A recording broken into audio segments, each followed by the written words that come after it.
Esto es Conexionistas, bienvenidas, bienvenidos, una emisión más y lo que antes se llamaba Plan B, pues yo creo que ahorita le vamos a cambiar a Plan C, ¿no?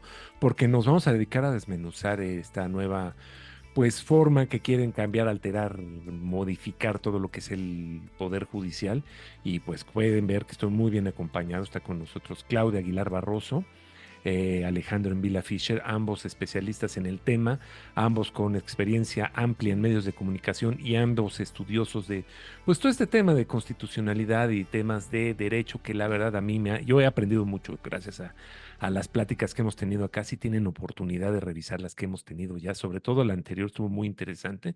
Dejamos las ligas acá abajo para que las puedan seguir.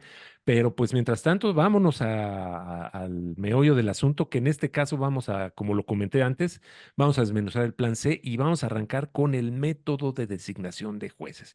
Y ahora sí, ¿quién arranca? ¿Quién quiere ser el primero, Alejandro, Claudia? Pues si quieren empiezo. ¿Cómo estás, Venga, Armando? Hola, venga, Alejandro. Claudia. ¿No? Vámonos. Muy bien, porque como decías, vamos a tratar de desmenuzar, entonces vamos a agarrar este primer eje que me parece que además es súper importante empezar con este, precisamente porque ha sido el más mediático.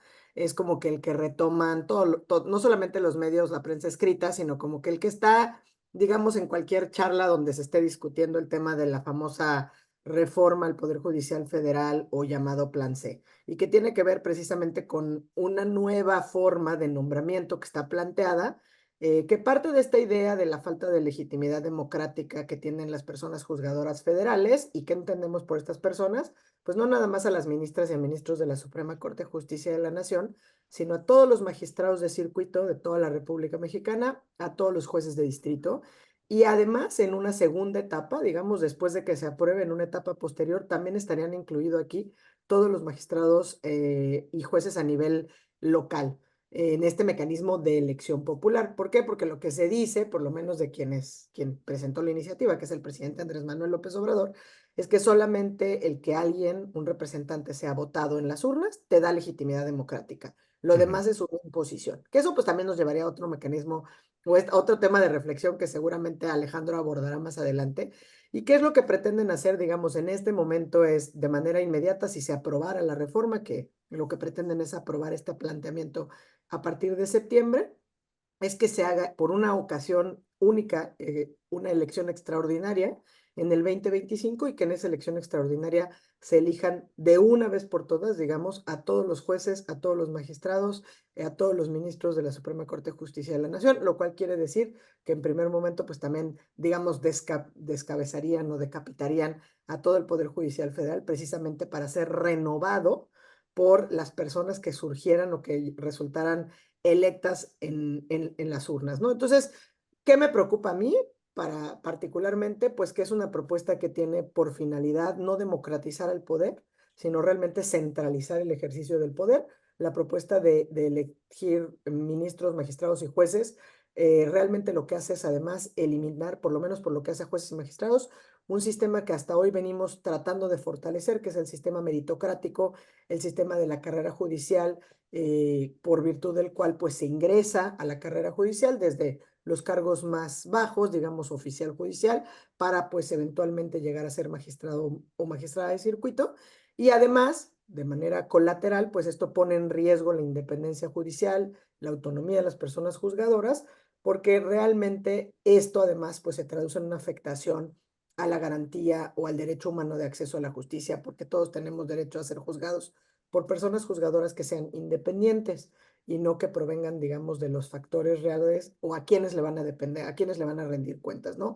Realmente, pues a una persona que estás, si estás haciendo campaña, te debes a tu electorado, y pues realmente lo que preocupa es que, sobre todo en temas de derechos humanos, en temas de libertades, pues muchas veces esto no es popular. Muchas veces garantizar, por ejemplo, los derechos de las personas de la comunidad LGBT, el derecho a la libre determinación de la personalidad, el que haya pensión compensatoria para las mujeres que se dedican preponderantemente a las labores del hogar. O sea, todo esto que son derechos y libertades que han sido garantizados por el Poder Judicial Federal, pues no necesariamente ganaría en un concurso de popularidad y por ende una elección por voto popular. Y si quieres, pues aquí lo dejo para escuchar lo que tenga que decir nuestro estimado Alejandro. Antes, Alejandro, he estado leyendo por ahí y he estado checando por ahí. Primero que nada, nos enfrentaríamos a una boleta con miles de candidatos, ¿no? Porque habría, pues, ahora sí que para todos. Y segunda, que no hay forma de conocer o no hay forma de hacer una elección de este tipo en tan poco tiempo, ¿no? Alejandro, pues ahora sí que tú dime cómo ves todo este tema. A ver, vamos a entrar a esa parte, a la parte operativa de lo que sería un proceso electoral de jueces, magistrados y ministros. Nunca lo hemos hecho porque, porque no se acostumbra, y no se acostumbra, no porque no se le haya ocurrido a nadie, sino porque no es la forma más eficiente de tener un buen poder judicial. Pero ahorita entro a esa parte. Efectivamente, a ver, para hacerlo operativo, para hacerlo posible,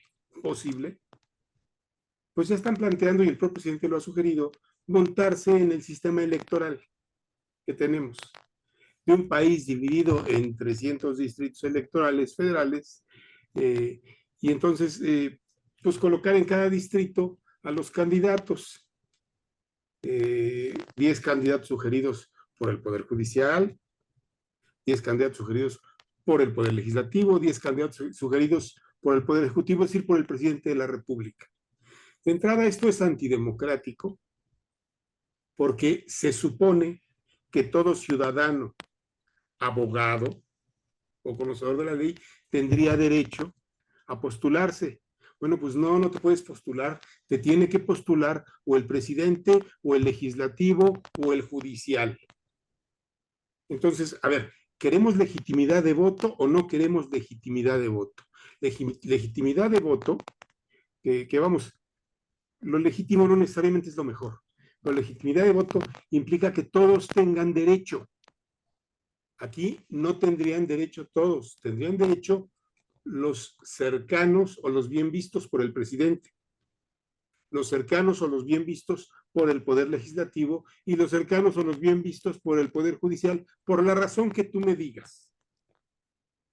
Entonces, eso de que es un método democrático y genera legitimidad, pues no solo es relativo, lo voy a decir con todas letras, es falso.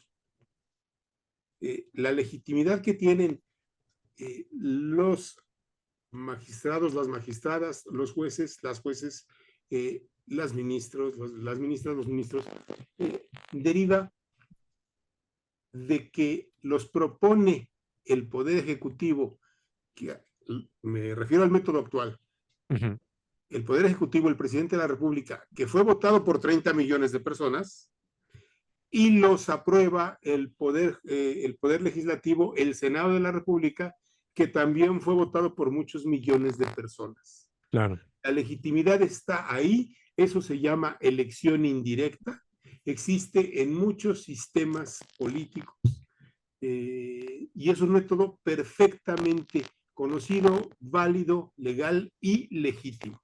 Este otro que proponen no lo es tanto, pero viene a la otra parte que tú dices, Armando, nos vamos a enfrentar, suponiendo que se monten en los distritos electorales federales, que son 300. Cada uno de nosotros vive en uno de ellos, nosotros tres. Cada quien, si hay 10 candidatos por cada poder, va a tener una boleta con 30 nombres. A ver, ese es un absurdo en términos de una elección razonada. Es imposible que tú le pidas al elector, aunque digan que el pueblo es sabio y es bueno, es imposible que tú le pidas al elector que analice 30 currícula, que analice 30 trayectorias para elegir a su mejor juez. ¿Qué va a pasar? A ver, pues que los candidatos del presidente y del legislativo, porque tienen la mayoría, pues van a ser candidatos de Morena. Una Van cosa a que ser leí, abogados Alejandro. vinculados a Morena. Una cosa que leía y me gustaría que me sacaran de la duda. Por ahí leí también que iban a tener un rasero muy alto en cuanto a educación, en cuanto a experiencia. Es decir, no iba a ser cualquier hijo de vecino, sino tenía que ser alguien que ya hubiera pasado a través de todo el sistema, que tuviera un cierto conocimiento, tenía que pasar ciertos exámenes. ¿Es cierto eso o nomás me están dando Bueno, tole con el dedo? la iniciativa está planteada hablando de 10 años de experiencia experiencia en la administración de justicia, entiendo, Claudia. El presidente ya dijo que son o 10 o 5, no recuerdo. El presidente ya La dijo que son iniciativa, muchos. la iniciativa, exacto, digo, el presidente dijo que son muchos. La Son iniciativa muchos. plantea dos cosas distintas. Ni Ujú. siquiera la experiencia en la judicatura. Son 10 años para ser ministro, que eso es la misma experiencia, digamos, en el ejercicio de la profesión que tenemos hoy por hoy, marcada en la Constitución, en el mecanismo que menciona Alejandro, y 5 años para ser juez de distrito. Ya dijo en una mañanera que si algo habría que cambiarle, sería para que Sí. salgas fresquito de las universidades y te fueras directo, ¿no? Como si eso fueras a hacer con un cardiólogo que acaba de salir de especialidad y que te opere en corazón abierto. Y de Que la eso especialidad, a ver, de la especialidad, no de la y además esa es de licenciatura. la especialidad, pero por si acaso dicen que no lo reduzcamos al absurdo, ¿no? Que sería, saldrías como México general o internista y partero, como siguen dando aquí Exacto, como mujeres en médico la general casa de especialidades, partero. un Exacto. partero, y con ese vas a hacerte una, ¿no? Una operación de corazón abierto o un trasplante de hígado o de riñón. Pero bueno, dejando eso de lado, creo que algo que decías que es bien interesante porque también se ha comentado en el tema este, que me gustó mucho cómo lo dijiste, Alejandro, porque dices, oye, a ver, eso tampoco te garantiza legitimidad porque te vas a deber al partido en el poder. Claro. También Ujú. se ha dicho Sí. que hay otros sistemas donde funciona y se ha citado de una manera reiterada, pues el único país en el mundo que lo tiene, digamos que tiene la elección por voto popular, sobre todo de altas cortes, que es el caso de Bolivia. Y el caso de Bolivia ha sido un fracaso. Ha sido un fracaso porque desde que se implementó en el 2009, digamos, en la reforma, hubo una primera elección en 2011 y considerando que ahí es obligatorio ir a votar, ¿no? Ni siquiera es como en el caso de México, que es optativo, o sea, es una obligación ciudadana, pero es una norma imperfecta, ahí tienen que ir. Entonces eso significa que en Bolivia fueron el 80% de las personas a las urnas y la primera ocasión que se votaron esos magistrados, digamos esas altas magistraturas, el 60% de los votos fue nulo o en blanco. Precisamente por lo que menciona Alejandro, o sea, de repente te enfrentas a una pluralidad de nombres que no te dicen absolutamente nada, ¿no? Venimos de la elección del 2 de junio, teníamos 6 boletas, para muchísimos era complicado, ¿no? Lo platicamos muchas veces, o sea, cómo conocer quién va a ser mi diputado federal, mi diputado local, y luego quiénes entran en los pluris, cómo los conozco, quiénes son.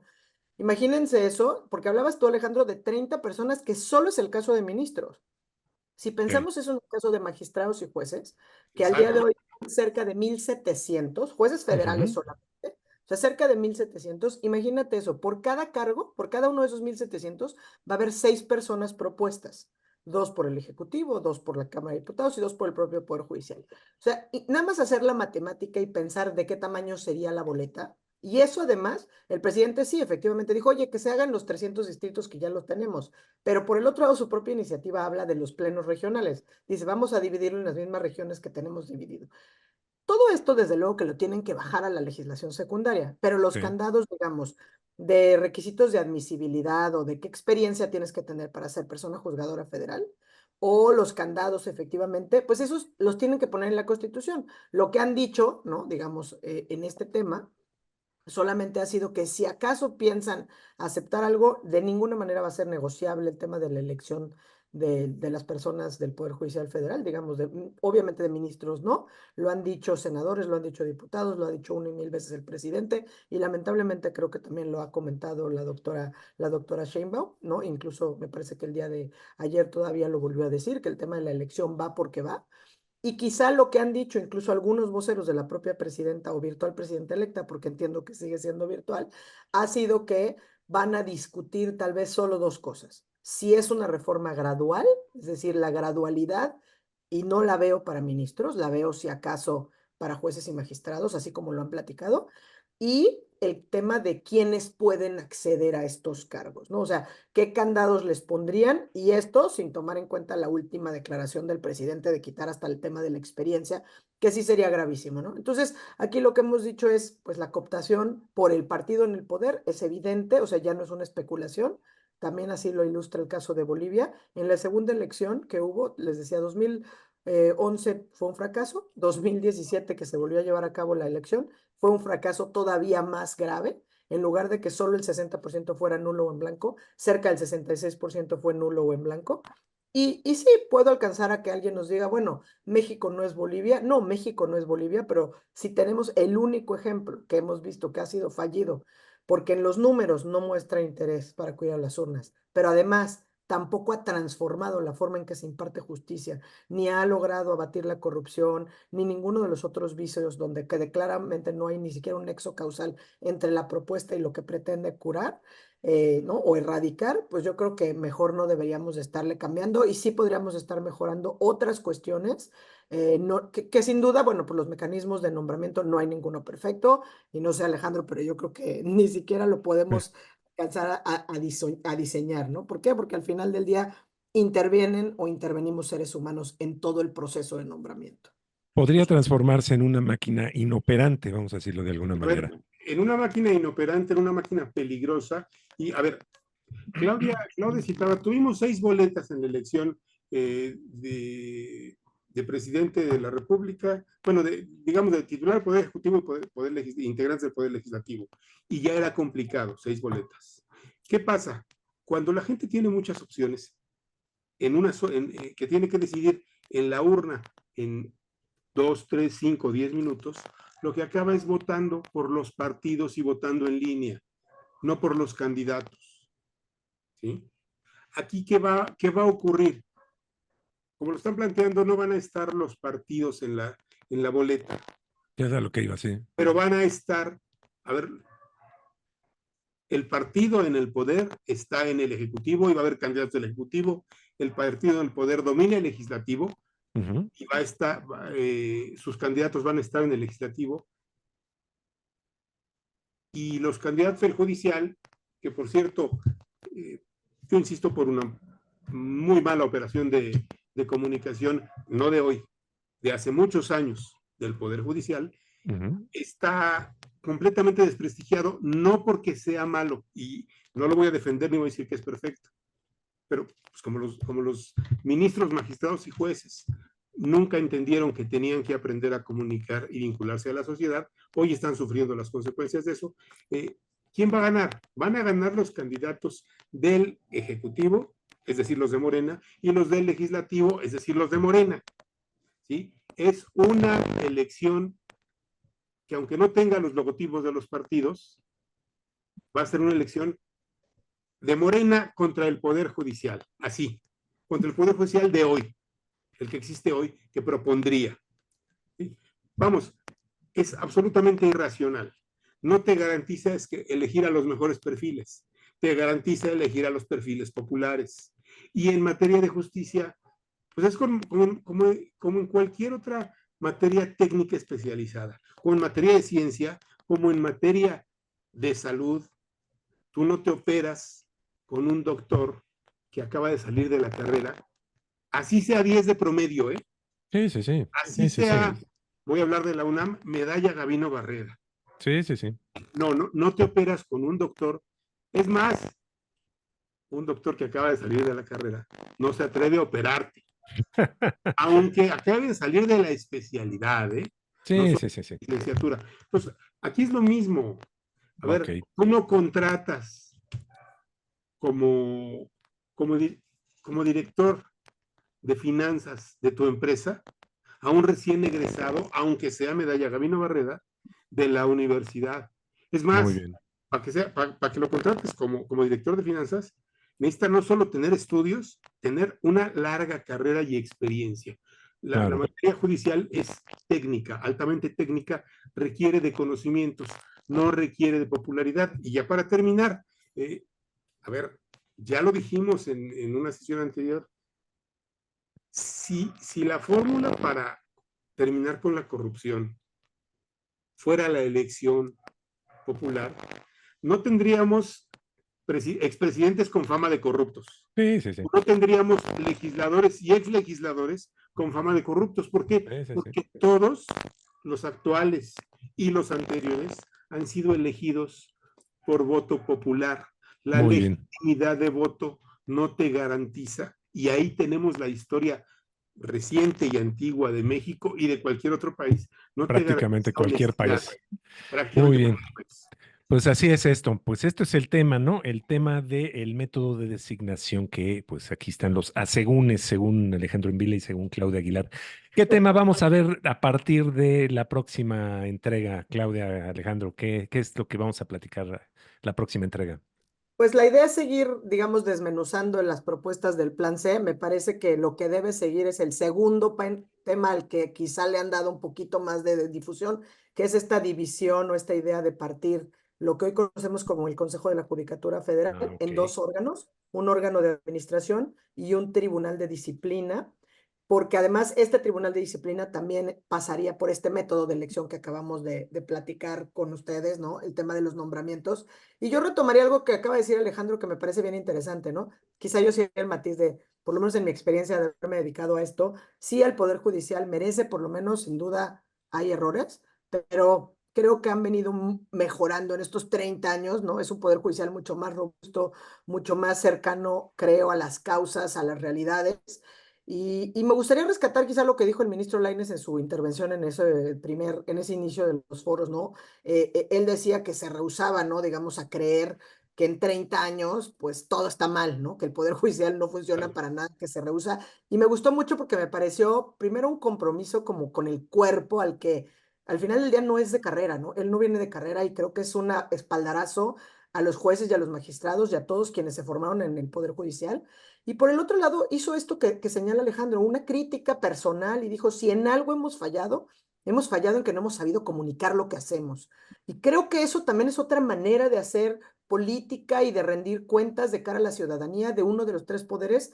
Y entonces dijo, y en eso tenemos que saber hacerlo, ¿no? Creo que eso también es bien importante, pero además le puso rostro, le puso causa, le puso nombres y apellidos a casos específicos que acompañaron su discurso, ¿no? Dio las razones de por qué la juez de Chihuahua liberó a un presunto delincuente, por qué el juez de Oaxaca hizo tal o cual cosa. Entonces eso me parece que quizá, bueno, por lo menos hable una oportunidad también para ellos, pues de después de esta descolocación, cómo jueces y magistrados pueden acercarse más a la ciudadanía y creo que, bueno, pues por ahí también hay un gran nicho que a lo mejor en otras conversaciones también podríamos abordar, pero ese sería el tema, Armando, perdón por irme un poco por las ramas. No te apures, no te apures. Rapidísimo, Armando. Yo Un estoy minuto. totalmente de acuerdo con Claudia. El Poder Judicial no es que sea malo ni que sea corrupto, como dicen, y seguramente hay casos de corrupción, como en toda organización humana. A ver, no. El problema que tiene es que menospreció durante muchos años, aunque hizo esfuerzos, no lo suficientes, la importancia de comunicar y construirse un prestigio ante la sociedad. Y hoy le está haciendo falta eso. Han hecho esfuerzos, sí, pero van tarde en ese tema, van muy tarde y desgraciadamente se enfrentaron pues a un político que si un talento tiene López Obrador, y yo no se lo voy a regatear, es que comunica y Sí. conecta y además lo hace diario, ahora sí que como tendero español, todos los días abre su tienda a las 7 de la mañana y empieza a vender y a vender, a vender. El Poder Judicial ha avanzado mucho en estos 30 años, se ha profesionalizado, ha hecho muchas cosas interesantes, pero tiene ese pendiente y hoy le está costando, y le está costando caro. No debería, pero así es como están las cosas. Muy bien, pues muchas gracias Alejandro Envila Fischer por tu participación. Claudio Aguilar Barroso, también muchas gracias. Quiero felicitarlos a los dos, hoy es Día del Abogado, muchas felicidades. Muchas gracias. Muchas gracias. Y bueno, pues para empezar, redes sociales, empezamos contigo Alejandro. Arroba en Vila Fisher en X. Muchas gracias. Sigan a Alejandro para conocer más de estos temas. Y Claudia, ¿a ti cómo te encontramos en redes sociales? A mí también me encuentran en X como @C Aguilar Barroso. Muy recomendables las dos cuentas, síganlas si quieren estar enterados de lo que está ocurriendo con el tema del Poder Judicial y muchas otras cosas. Tampoco son monotemáticos aquí nuestros amigos los licenciados. Pero bueno, nosotros somos Conexionistas MX, tanto en Facebook como en X, somos en Conexionistas México en YouTube y en Spotify, y en Telegram somos Conexionistas Hacia Secas. La música que estamos escuchando es música de Alejandro Saborita, lo encuentran en Facebook y el diseño es de Sofía Reynoso, a ella la encuentran en X y en Facebook. Muchas gracias, nosotros somos Conexionistas. ¿Te pareció interesante este video? ¿Quieres ver y escuchar más contenido de este tipo? Conviértete en un patrocinador de Conexionistas. Visita nuestro Patreon y escoge la manera en que tú puedes ayudarnos a seguir creando contenido de calidad. Encontrarás la liga en la descripción de este video. No lo olvides, con tu patrocinio puedes ayudarnos a realizar más contenido de calidad contenido de Conexionistas.